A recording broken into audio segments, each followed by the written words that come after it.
오늘도 우리 하나님이 저와 여러분에게 복을 주시고 은혜 주시는 복된 주일, 은혜의 귀한 하루 또 한 주간 되시기를 먼저 주님의 이름으로 간절히 축원드립니다. 간혹 주변에 권사님들께서 자신들의 손주들과 그 영상통화나 또 통화하시는 그런 이야기들을 하십니다. 통화하고 나시면은 손주들이 통화하고 나면 날수록 더 보고 싶고 그리고 더 만나고 싶다는 말씀들 하십니다. 그런데 문제는 정작 손주들이 찾아오면요, 여선하고 뛰어다니니까 나중에는 아유 저희 애들 언제 가나 하는 마음이 든다라는 그런 마음이 말씀들 하십니다. 볼 때는 보지 못할 때는 보고 싶고 막상 보면은 또 힘들어하는 것이 이 어른들의 말씀들이십니다. 있을 때는 모르지만은 없으면 보고 싶고 그리운 것이 가족이기도 합니다. 우리는 가족이란 말에 따뜻함을 느낍니다. 가족은 나를 알아주고 언제든지 돌아갈 수 있는 이름이기도 합니다. 물론 요즘은 가까이 하면 불편하고 힘든 가족도 있기도 합니다. 그런데 정작 멀리 있어 불편한 것 같고 떨어져 있으면 잘 살 것 같지만은 결국 사람은 가족을 찾게 되는 것입니다. 가족이기 때문입니다. 마치 하나님과 우리 관계가 이와 같습니다. 우리는 하나님이 멀리 떨어지면요 편할 것이라고 여긴 경우가 있습니다. 하지만 하나님은 늘 우리와 가까이 하길 원하십니다.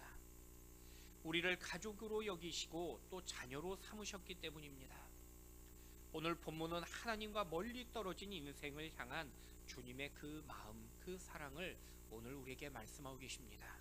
저는 먼저 여러분을 향한 주님의 크신 사랑을 깨닫고 감사하는 복된 은혜의 시간이 되길 축원드립니다. 오늘 본문은 예수님께서 예루살렘을 향해 걸어가는 도중의 이야기입니다. 주님께서 잠시 머무는 곳마다 사람들은 예수님의 소문을 듣고 몰려옵니다. 주님은 몰려든 무리들에게 천국에 대한 복음을 전했습니다. 그런데 예수님께서 말씀을 전하실 때마다 이 서기관이나 바리새인 같은 종교 지도자들만이 모였던 것이 아닙니다. 당시 이스라엘 사회에서 경멸의 대상이었던 세리와 그리고 창녀 같은 죄인들도 몰려왔습니다. 지금도 좋은 식당이나 유명한 관광지에 보면요, 다양한 사람들이 찾아오는 것을 보게 됩니다. 그런데 죄인이라고 할지라도 우리가 내 발로 찾아온 것을 막지는 못합니다. 예수님에게 죄인들이 찾아와서 주님의 말씀을 듣는 것을 지금 바리새인들이나 서기관들이 문제시 여겼던 것은 아닙니다. 대신 죄인들을 대하시는 그 예수님의 태도를 지금 문제 삼고 있는 것입니다. 주님은 유독 세리와 창녀 같은 죄인들을 가장 가까운 자리로 주님은 배려해 주셨습니다. 심지어 그들을 향해서 주님은 친구라고 말씀하시기도 합니다. 바리새인과 서기관들은요 죄인들을 배려하며 가까이 하시는 주님을 보며 비난했습니다. 그런데 주님은요 오늘 바리새인들과 서기관들을 향해서 주님께서 죄인들을 환대하며 친구라고 여기는 그 이유를 말씀하고 계십니다. 바로 하나님의 마음과 하나님의 사랑 때문이라고 말씀하신 것입니다. 여러분 2000년 전에 죄인들은요 사실 나의 또 다른 모습을 말씀하고 계십니다. 예수님은 나 같은 연약한 사람이 아닌 힘있고 능력 있는 사람들을 자녀로 부르실 수도 있으셨습니다. 하지만 연약하며 자랑할 거 없는 나를 자녀로 부르셨습니다. 오늘 본문은요 이처럼 나를 부르시고 사랑하는 그 특별한 그 은혜를 말씀하고 계십니다. 저는 먼저 여러분 마음에 나를 향한 주님의 크신 사랑을 느끼는 복된 은혜의 시간이 될 수 있길 축원드립니다. 그렇다면 나를 향한 주님의 사랑, 하나님의 사랑은요 어떤 마음, 어떤 사랑이라고 오늘 말씀하고 계실까요? 첫 번째는요 택한 자를 향한 주님의 그 사랑을 말씀하고 계십니다. 오늘 본문을 보시면 어떤 목자가 아침 일찍 양 100마리를 이끌고 푸른 풀밭으로 나갑니다. 그리고 양을 풀었다가 이제 저녁이 되어 양을 모아드립니다. 그리고 수를 세웠습니다. 그런데 100마리 중에 딱 한 마리가 부족한 것입니다. 목자가 고민했습니다. 양을 찾을 것인가 말 것인가를 고민했던 것입니다. 그런데 우리가 순간 아니 빨리 가서 찾으면 되지 무엇을 고민할까라고 생각할 수도 있을 것입니다. 하지만 2000년 전에 이스라엘 문화는요, 한 마리 양이 무리에서 이탈하면은 목자는 사실 그 양을 찾진 않았습니다. 그 이유는 이스라엘 지형이 평지가 아니었기 때문입니다. 골짜기가 많았고요, 낭떠러지가 많았습니다. 그리고 골짜기에는 맹수가 숨어 있어서 이른 양은요, 맹수의 먹이가 되는 경우가 많았습니다. 그래서 양 한 마리가 이탈했다는 것은 이미 맹수의 먹이가 되었을 경우가 이 가능성이 높았습니다. 또 이 양 한 마리가 떠났다가 돌아오지 못한다는 것은 그만큼 그 양이 건강하지 못한 양이란 의미가 될 수도 있습니다. 그러면 아무리 찾아와도 결국은 또 잃어버릴 수 있는 양이 될 것입니다. 그래서 당시의 목자들은요, 굳이 양을 잃어버리면은 고생해서 찾을 필요가 없다고 여겼습니다. 그런데 주님은요, 당시의 목자들과는 생각을 달리하십니다. 우리 4절 말씀 같이 한번 읽어보도록 하겠습니다. 너희 중에 어떤 사람이 양 100마리가 있는데 그 중에 하나를 잃으면 99들에 두고 그 잃은 것을 찾아내기까지 찾아다니지 아니하겠느냐. 잃어버린 양을 알게 된 목자는요, 당시의 상식과 다르게 이 없어진 양을 찾게 됩니다. 목자는 99마리 양을 다른 목자에게 부탁하고, 그리고 잃어버린 양 한 마리를 찾기 위해 온갖 고생과 그리고 이 고난을 당하게 됩니다. 아마 가시덤불을 헤쳤고요, 그리고 절벽을 찾아 이곳저곳에 위험한 곳을 찾아다녔을 것입니다. 결국 여기저기 살피면서 찾다가 그 잃어버린 양을 되찾았습니다. 그리고 그 병들고 연약한 양을 안고 너무나 행복해하는 목자의 이야기가 바로 오늘 주님이 들려주시는 이 이야기의 말씀이었습니다. 바리새인들은요, 예수님의 말씀을 듣고 있었지만요, 사실 그 마음에 공감하기가 힘들었습니다. 열등하고 언젠가는 죽을 양을 찾을 이유가 없다고 여겼기 때문입니다. 아니, 목자가 잃어버린 양을 찾는 그 수고를 통해서 얻는 유익에 비해서 목자의 희생과 헌신이 너무 컸다고 보여진 것입니다. 그래서 바리새인들은요, 지금 주님의 말씀에 그들은 공감하지 못했습니다. 하지만 예수님은요, 목자의 이야기를 통해서 이 목자의 마음이 바로 하나님의 마음이며 예수님의 마음이라고 우리에게 가르쳐주고 계신 것입니다. 여러분, 지금 바리새인들 눈에는요, 세리와 창녀 같은 죄인들은요, 열등해 보이고 부족해 보이는 사람들이었습니다. 세리와 창녀 같은 죄인들은 율법을 지키지 않는 자들이었으며 또 성전 생활도 올바르게 하지 않는 그러한 사람들이었기 때문입니다. 바리새인들은 하나님이 보실 때도 절대 저들은 사랑받을 수 없는 자들이라고 그렇게 여기며 생각했습니다. 그러나 그것은요, 단지 사람들의 시선일 뿐이라는 것입니다. 여러분, 다른 사람들이 볼 때 우리도요, 어쩌면 연약하고 부족하며 자랑할 것 없는 열등한 사람처럼 보일 수도 있다는 것입니다. 조금도 화려하지 않고 지적이지 않으며 부유하지 않은 무가치한 존재처럼 보일 수도 있습니다. 아니, 내 가족조차도 나를 반기지 않는 그러한 나를 주님께서 반갑게 여길 리 없다라고 우리 마음에 두려움이 찾아올 때도 있더라는 것입니다. 하지만 주님은요, 결코 우리를 외면하지 않으신다고 말씀하십니다. 아니, 하나님의 택하신 자녀를 사랑하며 우리를 존귀하게 여기신다고 우리에게 말씀하고 계신 것입니다. 여러분, 사람은요, 사람을 평가할 때 세상적 가치관을 가지고 평가하게 됩니다. 그가 가진 재산이나 권력 또는 학력 그리고 배경 등을 보면서 그 사람의 가치를 말합니다. 흔히 사람들은요, 그것을 오늘날 스펙이라고 말하기도 합니다. 물론 우리가 사람들을 볼 때에 그 사람의 스펙이나 그 사람의 어떠한 그 배경, 세상적인 가치관을 어느 정도는 중요하게 여길 수 있습니다. 그러나 아무리 스펙이 좋고요, 외적인 조건이 화려할지라도 그 사람을 선택함에 있어서 전부가 될 수는 없다는 것입니다. 그런데 지금 서기관과 바리새인들의 초점은요, 세상적 관점이 우선이었습니다. 더욱이 그들은 세상의 관점처럼 하나님께서도 세상적 가치를 중요하게 여길 거라고 그들은 오해하며 착각하고 있었습니다. 하지만 주님은요, 나를 보실 때, 또 여러분을 보실 때 세상의 관점과 다르게 보고 계신다고 말씀하고 계신 것입니다. 여러분, 우리는요, 가끔 누군가 나를 비교하면서 내 스스로 너무나 열등하고 부족해서 아무에게도 주목받지 못할 인생이라고 스스로 그렇게 열등감에 빠질 때가 있습니다. 사람들은 그렇게 생각하고 심지어 그렇게 볼 수도 있습니다. 하지만 주님은 우리를, 또 여러분을 다른 눈으로 바라보고 계신다는 것입니다. 사람들이 말한 그 상식이라는 고정된 눈으로 나를 보고 있지 아니하신다는 것입니다. 오직 사랑의 눈으로 나를 바라보신 것입니다. 여러분, 그 목자가 잃어버린 양을 찾아 애타게 찾으셨던 그 음성을 오늘 여러분 들을 수 있길 축원드립니다. 여러분, 주님은요, 내 모습 이대로를 사랑하신다고 말씀하고 계십니다.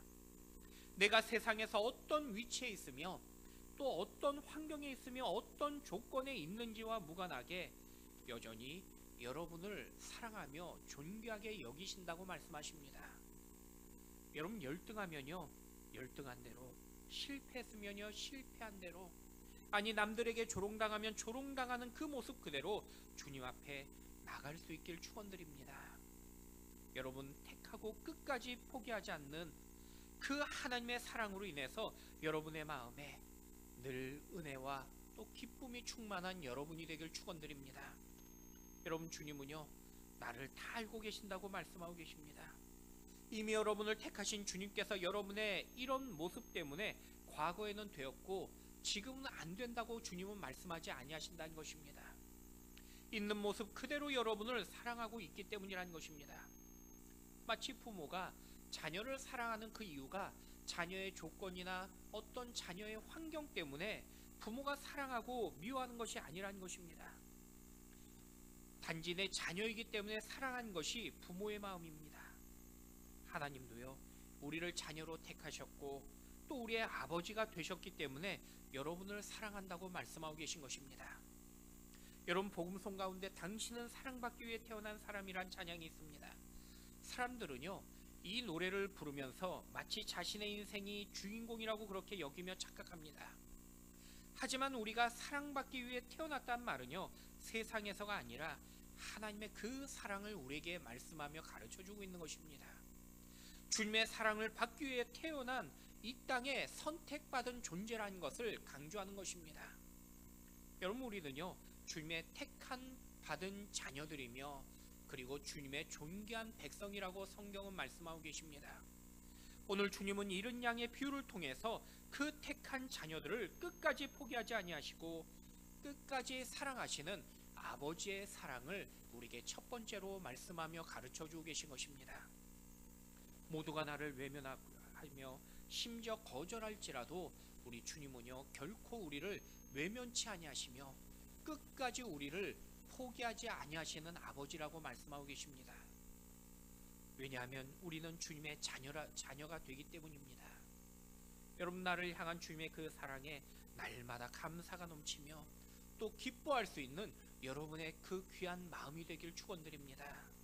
주님의 사랑으로 오늘 주어진 환경과 삶의 조건에서 날마다 기쁨으로 승리하며 또 주님 앞에 날마다 기쁨으로 나아가는 여러분이 될 수 있기를 우리 주님의 이름으로 간절히 축원드립니다. 두 번째는 또한 회개한 자를 향해 주님의 은혜를 말씀하고 계십니다. 여러분, 목자는요, 잃어버린 양을 찾아 나섭니다. 그리고 잃어버린 양을 끝까지 찾았습니다. 목자가 잃어버린 이 양을 찾는 것처럼 주님은요, 이 땅에 구원하기로 택한 자를 끝까지 찾고 계신다고 또한 우리에게 말씀하고 계신 것입니다. 우리 5절 말씀 같이 한번 짧지만 읽어보겠습니다. 또 찾아낸즉 즐거워 어깨에 메고. 여러분, 지금 양이 목자를 찾았던 것이 아닙니다. 세상의 종교는요, 내가 섬길 신을 찾고 그리고 내가 그 신을 찾아 경배한다고 이야기합니다. 하지만 성경은요, 내가 하나님을 먼저 찾았던 것이 아니라 하나님께서 나를 먼저 찾고 찾아오셨다라고 늘 말씀하고 계십니다. 오늘 본문의 목자도요, 양을 찾았습니다. 여러분, 내가 주님을 찾아 만난 것이 아니라 나를 찾고 만나 주신 분이 바로 우리 주님이라고 말씀하신 것입니다. 내가 낭떠러지와 같은 곳에 있었고 위험에 처했을 때 주님께서 나를 찾아오셨다고 말씀하신 것입니다. 여러분, 우리는요 지금 똑같은 예배를 함께 드리고 같은 말씀을 듣고 있습니다. 하지만 어떤 분은요 습관에 따라 아무 기대 없이 교회에 왔다가 다시 냉랭함으로 돌아가는 분들이 계십니다. 반면에 어떤 분들은 세상에서 힘들고 지친 영혼을 예배와 말씀 속에서 은혜 받고 다시 힘을 얻어 세상으로 나간 분들도 계십니다. 분명 똑같은 예배에서 같은 말씀을 들었고 심지어 돌아올 때는 그 들어올 때의 모습은 똑같았는데 나간 모습은 달라지더라는 것입니다. 그 차이점은요 바로 주님이 주시는 은혜가 있기 때문인 것입니다. 여러분, 주님이 나에게 오셔서요 은혜를 베풀어 주시고 또 회개할 마음을 주셨을 때 그 사람에게는 역사하는 능력이 나타난 것입니다. 여러분, 이 시간에 하나님의 큰 은혜의 능력이 여러분 마음에 찾아와 임재하는 역사가 있기를 우리 주님의 이름으로 간절히 축원드립니다. 본문의 목자이신 주님이 먼저 잃은 양을 찾으셨다고 말씀하고 계십니다. 그런데 여기 찾았다는 말씀에는요 하나님께서 우리에게 손을 내민 그 은혜의 측면을 말씀하고 계신 것입니다.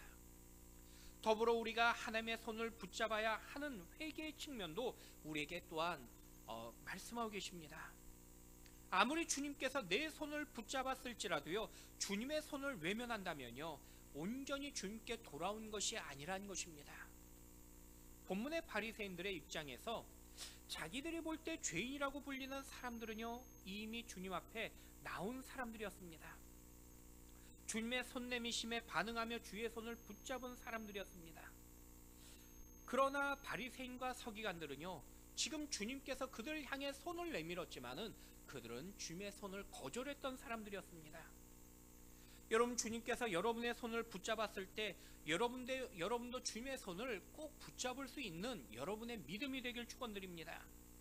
내가 주님의 손만 붙잡는다면요 주님은 나를 또한 높여주신다고 약속하고 계십니다. 우리 7절 말씀 같이 한번 읽어보도록 하겠습니다. 내가 너희에게 이르노니 이와 같이 죄인 한 사람이 회개하면 하늘에서는 회개할 것 없는 의인 99으로 말미암아 기뻐하는 것보다 더하리라. 여러분, 하나님은요 떠났던 한 사람이 회개한 것을 의롭다고 여기는 99보다 더 기뻐한다고 말씀하고 계신 것입니다. 그만큼 돌이키며 회개하는 것은요 중요하다는 것입니다. 그런데 회개라는 것을 단지 많은 사람들은요 생각만으로 멈추는 그런 경우를 보게 됩니다. 단지 내가 한 것을 생각만 하는 것은 사실 회개가 아니라 후회에 불과한 것입니다. 물론 생각조차 안 한 사람보다 낫다고 말합니다. 그러나 주님은요 생각만 하는 것을 결코 회개라고 말씀하지 아니하십니다. 하나님은요 우리가 생각만 한 것을 원치 않기 때문인 것입니다. 제가 오래전에 중학교 동창에게 전도하면요 이 친구 대답이 늘 똑같았습니다. 늘 생각해 보겠다는 것입니다. 이 친구는 무려 30년 넘게 생각해 보았지만은 여전히 생각만 하고 있는 친구입니다. 그런데 대부분 사람들은요 이처럼 생각만 하는 경우가 많이 있습니다. 그러나 생명은요 생각할 문제가 아니라 결단하고 행동할 문제라는 것입니다. 누군가 죽어가고 있는데 살릴지 말지를 생각만 한다면은 그것은 생명을 유기하는 것입니다. 여러분, 하나님의 일은요 생각할 문제가 아니라 우리가 순종하고 결단할 일이라는 것입니다. 그래서 회개란 날마다 주님 앞에 더 가까이 나아가는 것이며 또한 돌이키는 일이라고 우리에게 말씀하고 계신 것입니다. 여러분, 내가 돌아오면요 주님이 가장 기뻐한다고 말씀하고 계십니다. 얼마나 기뻐했는지 마치 목자가 지금 다시 찾은 양을 어깨에 메고 오는 그 모습과 같다고 말씀하고 계십니다. 여러분, 하나님은요 돌아온 나를 어깨에 메고 높여주신 것입니다. 여러분, 사람이 어깨에 메고 온다는 것은요 그것을 그만큼 귀하게 여긴다는 증거가 되는 것입니다. 과거 농촌 사진을 보면요 농부가 쟁기를 어깨에 메고 소를 끌고 집으로 가는 사진들이 있었습니다. 일명 쟁기를 맨 농부라는 사진으로 미국의 한 잡지사 기자가 찍었던 사진이었습니다. 기자는요, 사진 제목으로 소를 사랑하는 농부라는 그러한 소제목을 붙여놨습니다.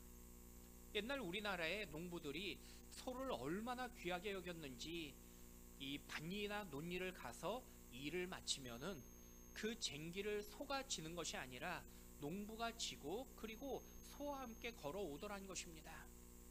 그만큼 소를 귀하게 여겼다는 것입니다. 여러분, 아마 만약에 그 농부가 소를 어깨에 맬 수 있었다면요, 쟁기가 아니라 소까지도 어깨에 메고 왔을 것입니다. 그만큼 소를 귀하게 여긴 것이 바로 그 표현이었던 것입니다. 여러분, 지금 목자도요, 양을 어깨에 메고 집으로 돌아옵니다. 바로 목자의 그 사랑을 의미하고 있는 것입니다. 마찬가지로 주님은요, 연약하고 부족한 여러분을, 우리를 사랑한다고 말씀하고 계십니다. 그래서 우리를 돌이키고 주님 뜻에 살아오면은, 순종하면은 우리를 높여주신다고 주님이 말씀하고 있는 것입니다. 여러분, 주님의 그 사랑 때문에 황폐하고 다친 내 마음이 다시 회복되어지고 치유되어지는, 그리고 높여지는 여러분이 될 수 있기를 축원드립니다. 마지막 세 번째는요, 전도를 통한 주님의 기쁨을 말씀하고 계십니다. 주님은요, 잃은 양을 찾으셨고 결국에는 찾으십니다. 주님이 얼마나 기뻐하셨는지 이제 친구와 이웃들을 불러서 큰 잔치를 벌였습니다. 우리 6절 말씀 같이 한번 읽어보도록 하겠습니다. 집에 와서 그 부엌과 이웃을 불러 모으고 말하되 나와 함께 즐기자. 나의 잃은 양을 찾아내었노라 하리라. 목자가 집에 돌아가서 제일 먼저 한 것이 잔치를 벌립니다. 목자의 친구들과 주변 이웃들을 불러서 식사를 대접하고 기뻐했습니다. 잔치에 온 친구들과 이웃들이 이 목자에게 무슨 좋은 일이 있냐라고 그렇게 묻는 것입니다. 그러자 목자는요, 아내가 잃어버린 그 양을 되찾았기 때문에 너무 기뻐서 지금 이와 같이 잔치한다고 그렇게 말한 것입니다. 그런데 목자의 친구나 이웃들이 이 이야기를 들어보니까요, 이 잃은 양 한 마리 때문에 잔치한다는 것이 너무나 어리석고, 그리고 이해할 수 없는 그러한 생각이었습니다. 왜냐하면 2000년 전에 양 한 마리는요, 오늘 우리의 그 시세 가치로 하면 돈 10만 원도 하지 않는 그러한 그 값을 가지고 있습니다. 그런데 만약에 이웃들을 20명만 불러 모아도요, 1인당 밥값 10,000원씩만 가도 20만 원이 나가는 것입니다. 이들이 볼 때 도저히 계산으로 맞지 않는, 이해할 수 없는 그러한 이야기였습니다. 아니, 더욱이 잃었다가 찾은 양은요, 건강한 양, 가치 있는 양도 아니고 병들고 그리고 힘없는 양이었습니다. 언제 또 사라질지 모르는 양입니다. 아니, 다른 사람은 잃어버리면 찾지도 않는 양을 지금 목자가 굳이 고생하고 찾아와서 지금 그 찾은 걸로 끝난 것이 아니라 사람들에게 큰 잔치를 벌이고 있는 것이 이해할 수 없는, 아니 심지어 어리석어 보이는 그러한 일들이었다는 것입니다. 마치 주님 주변에 있는 바리새인과 서기관들의 관점이며, 그리고 그들의 시선과 같았습니다. 하지만 주님은요, 오직 한 영혼 한 생명이 귀하다고 주님은 말씀하고 계십니다. 아니, 주님은 한 생명이 천하보다 귀하다라고 주님은 그렇게 말씀하고 계신 것입니다. 여러분, 한 영혼을 세상의 모든 것보다 귀하게 여기시는 그 주님의 그 마음에, 여러분 먼저 여러분의 마음에 감사하며 그 마음으로 또한 여러분 이 땅을 바라볼 수 있는 저와 여러분이 될 수 있기를 축원드립니다. 오래전 시장을 걷다가 한 나이가 지긋하셨던 아주머니가 갑자기 어린아이의 이름을 부르면서 뛰어다니신 것입니다. 알고 보니 시장에 손녀와 왔다가 아이를 잠시 잃어버린 것입니다. 아주머니는요, 이 정신을 잃어버린 듯이 뛰어다니면서 아이를 찾았습니다. 얼마나 정신없이 뛰어다녔는지 이 두 손에 장을 받던 이 장바구니의 이 짐들과 그리고 물건들을 다 흘리고, 그리고 떨어뜨리면서도 이 아이의 이름만 부르면서 뛰어다닌 것입니다. 이 골목 저 골목을 찾아서 손녀를 찾아 헤맨 것이었습니다. 한참 찾다가 다행히 어린 손녀를 찾았습니다. 얼마나 놀랐는지 이 아주머니 아이가 함께 안고 울고 있는 것입니다. 그 모습을 보면서 사람들이 다들 정말 다행이라고 잘 되었다라고 그렇게 말하며 여겼습니다. 그런데 아이를 이 찾는 동안에 손에서 던져버렸던 이 짐들을 이미 다른 사람들이 주워가 버리거나 또는 일부는 바닥에 버려져 있는 것입니다. 하지만 아주머니는요, 단지 내 손녀만을 꼭 붙잡고 여전히 안도하며 눈물을 흘리는 그 모습을 보았던 기억이 있습니다. 아마 이 아주머니는요, 나중에 물건을 잃어버려서 다시 그 짐을 아마 또 사야 되는 그런 불편을 경험했을 것입니다. 물건을 다시 사야 했기 때문에 돈도 다시 지불했을 것입니다. 하지만 그 아주머니는요, 물건을 던지고 손녀를 찾은 것을 결코 후회하지는 않을 것입니다. 아니, 오히려 손녀를 다시 찾은 것에 대해서 훨씬 더 기뻐하며 감사했을 것입니다. 그럼 이것이 바로 부모의 마음이기 때문입니다. 내 자녀가 아프면은 부모는 내 자녀를 위해서 어떤 것도 아끼지 않더라는 것입니다. 부모가 가진 모든 것을 희생할지라도 내 자녀만 건강하고 살아난다면은 아까울 것이 없는 것이 바로 부모의 마음이기 때문입니다. 여러분, 하물며 하나님 아버지는요, 우리 영혼 한 명 한 영혼을 살리기 위해서 주님의 생명까지도 십자가에서 아낌없이 버리셨다고 말씀하고 계십니다. 죄인이며 가치 없는 인생이지만 주님은 얼마나 나를 사랑하셨는지 주님은 그 생명까지도 버리셨습니다. 여러분, 주님은요, 잃어버린 자녀의 영혼을 살린 것을 지금도 가장 기뻐하며 가치 있는 일이라고 우리에게 말씀하며 가르쳐주고 계신 것입니다. 여러분, 그것이 바로 전도라는 것입니다. 여러분, 우리가 단지 한 사람을 전도하면요, 주님이 얼마나 크게 기뻐하는지 우리에게 그 기쁨을 지금 말씀하고 있는 것입니다. 여러분, 주님이 가장 기뻐하는 전도에 여러분의 시간과 여러분의 물질과 여러분의 마음과 정성을 쏟을 수 있기를 부탁드립니다. 우리는 전도라고 말하면요, 가장 먼저 드는 생각이 부담이라는 생각을 먼저 가지게 됩니다. 내 가정을 전도한 일도 중요하지만 굳이 지금 안 해도 언젠가는 할 것이라고 그렇게 말하기도 합니다. 하지만 시간도요, 우리가 정해놓는 것이 결코 아니라는 것입니다. 오직 시간도 하나님이 정하신 것입니다. 그래서 주님은요, 우리에게 때를 얻든지 못 얻든지 오직 주를 위해 기도하며 그리고 나중에 아닌 지금 주님 앞에 그 시간에 충성하며 전도할 것을 우리에게 늘 말씀하고 계십니다. 제가 예전에 아는 대학교 학장이신 집사님이 계셨습니다. 늘 이 집사님에게 아쉬운 점은 전도에 대한 마음은 있는데 늘 삶이 바쁘신 것입니다. 집사님께서 저에게 앞으로 은퇴하면은 그때부터 교회에서 열심히 전도하겠다고 늘 약속하며 말씀하신 것입니다. 교수이시니 정말 바쁘셨습니다.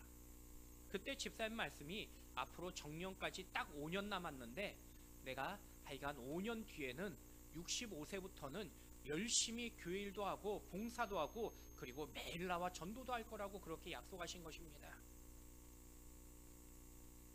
늘 은퇴 후에 교회를 위해서 그리고 주의 나라를 위해 계획하며 생각했습니다. 그런데 은퇴를 딱 1년 남긴 64세였던 집사님이 갑자기 췌장암으로 돌아가셨습니다.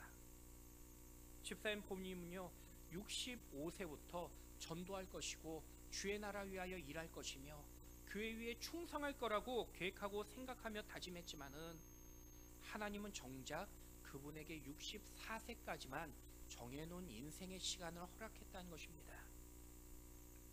여러분, 우리에게 막연한 내일은 없다는 것입니다. 오직 주의 일은요, 지금 이 순간, 지금 오직 이 시간에만 주어진 것입니다. 오늘 주님은요, 저와 여러분에게 말씀하십니다. 잃은 양 한 마리가 절벽에서 또 골짜기에서 길을 잃고 헤매고 있으니 가서 찾으라고 말씀하고 계십니다. 이 땅의 인생의 소망을 잃고 낭떠러지에서 두려워 떨고 불안해하는 한 영혼을 주님께 인도하라고 우리에게 말씀하고 계십니다.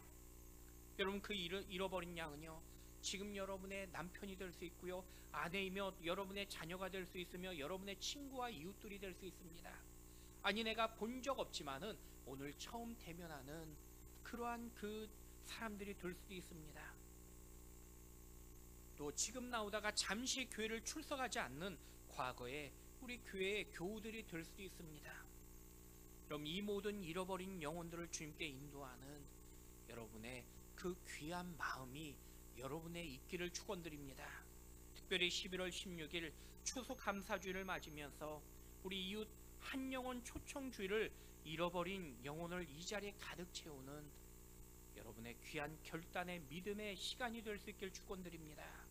주님이 가장 기뻐하는 전도를 함께 결단하며 또 주님께 힘이 칭찬 듣는 여러분의 귀한 모습들이 되시기를 주님의 이름으로 간절히 축원드립니다.